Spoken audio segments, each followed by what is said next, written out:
Okay, so today we're diving deep into something pretty fascinating, the Sacred Atlantean Brotherhood. Ah, And we've got these excerpts here.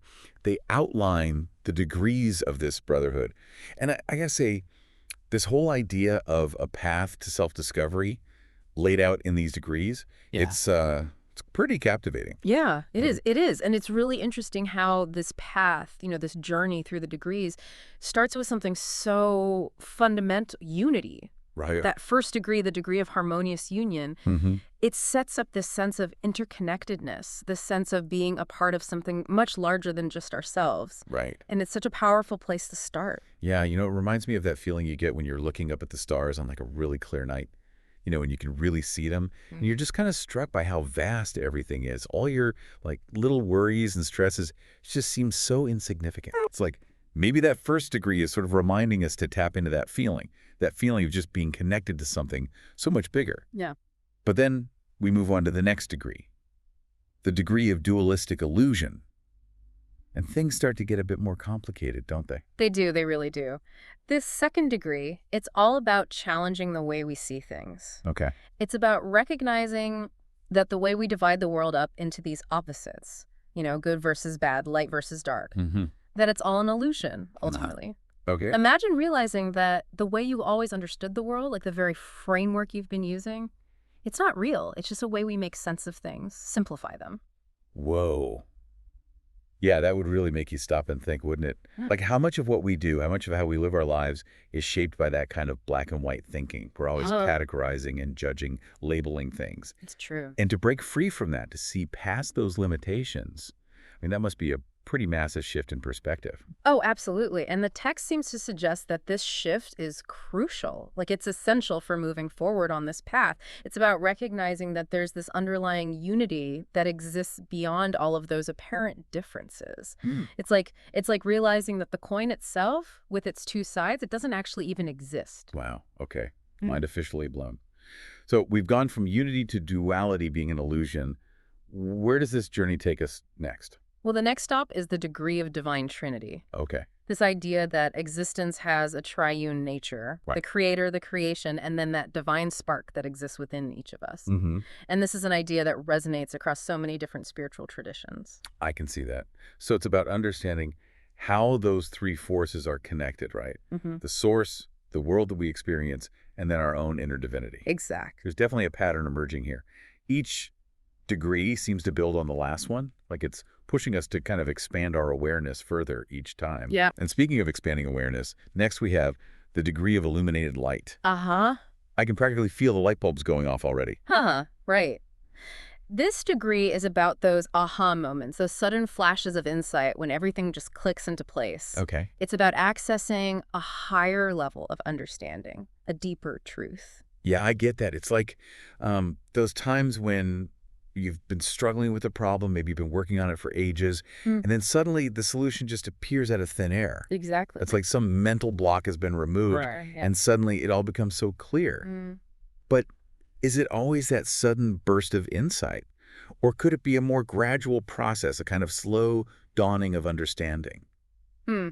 That's a great question. And the text doesn't really specify, which I find interesting. It leaves it open to interpretation. I see. And maybe it's different for each person, Yeah. but I think what matters is that pursuit of knowledge, that willingness to keep searching for the answers. I like that. So from this illumination, we're sort of propelled into the degree of ethereal space. Yes. And I love how this degree really evokes that sense of vastness. Mm-hmm. It's like stepping outside of our everyday routines, our little lives, and into this infinite expanse of the universe. Precisely.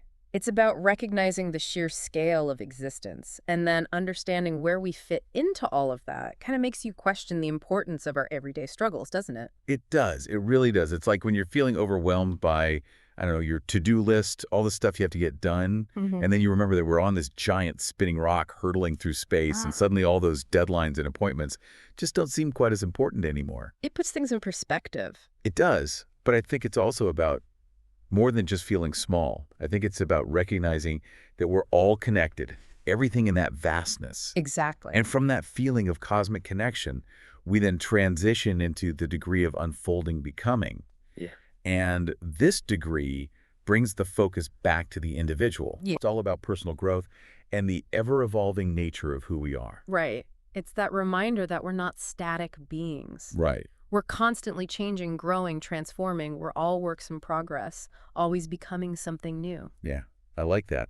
And it's like this degree is encouraging us to actively participate in that process of becoming. Absolutely. It's not just about accepting whatever life throws our way. Mm-hmm. It's about consciously shaping our own evolution. Yes. And then things take a bit of a turn towards the symbolic with a degree of transcendent being. I've got to say, I'm really intrigued by the imagery they use here. Oh, yeah. Yeah. Crucifixion, death, resurrection, ascension. It's pretty intense stuff. It is. But these concepts, you can interpret them on so many levels. In the context of this brotherhood, they represent a process of profound inner transformation. So it's like a metaphorical death and rebirth. Exactly. We're letting go of the old stuff, the things that are holding us back, maybe limiting beliefs, our sense of ego. It's like we're being crucified to make way for a more authentic self to emerge. That's a really powerful way to put it. And then the ascension symbolizes reaching this higher state of being, Yeah. marked by more wisdom, more compassion, more understanding. Yes. It's a reminder that even when things are tough, we have the ability to rise above and transform. From this metaphorical transformation, we move into creating a sacred space within ourselves with the degree of sacred temple. Yes. This degree, it really highlights how important inner work is. It's about cultivating this space within ourselves, Okay. where we can connect with our deepest selves, where we can find wisdom and experience a sense of the divine. Mhm. It's like creating a sanctuary inside yourself, a place of peace and connection. And what I love about that is that this sacred space isn't tied to any specific physical place. Right. It's portable. You can access it wherever you are, whenever you need it. Yeah. It's like we each carry that potential for sacredness within us. Exactly. And then finally, we arrive at the pinnacle of this whole journey, the degree of cosmic union.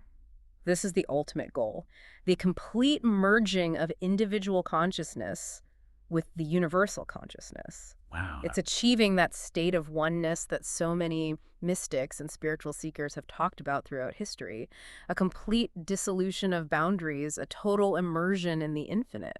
Yeah, and what's interesting is that the text doesn't explicitly say this, but I wonder if achieving cosmic union actually means transcending the degrees themselves. Interesting. Like the path ultimately leads to a place where the steps don't even matter anymore. It's a journey that leads to a place beyond the journey itself. Yeah, exactly. So if these degrees are like a map, where do you find yourself on this path of self-discovery? What resonates most strongly with you? That's a really good question, and one that's worth thinking about. As you explore this path, remember each step you take, each insight, each challenge, it's all a part of your own unique journey unfolding. Well said. Thank you. Thanks for joining us for this deep dive. It's been a pleasure. Until next time. Take care.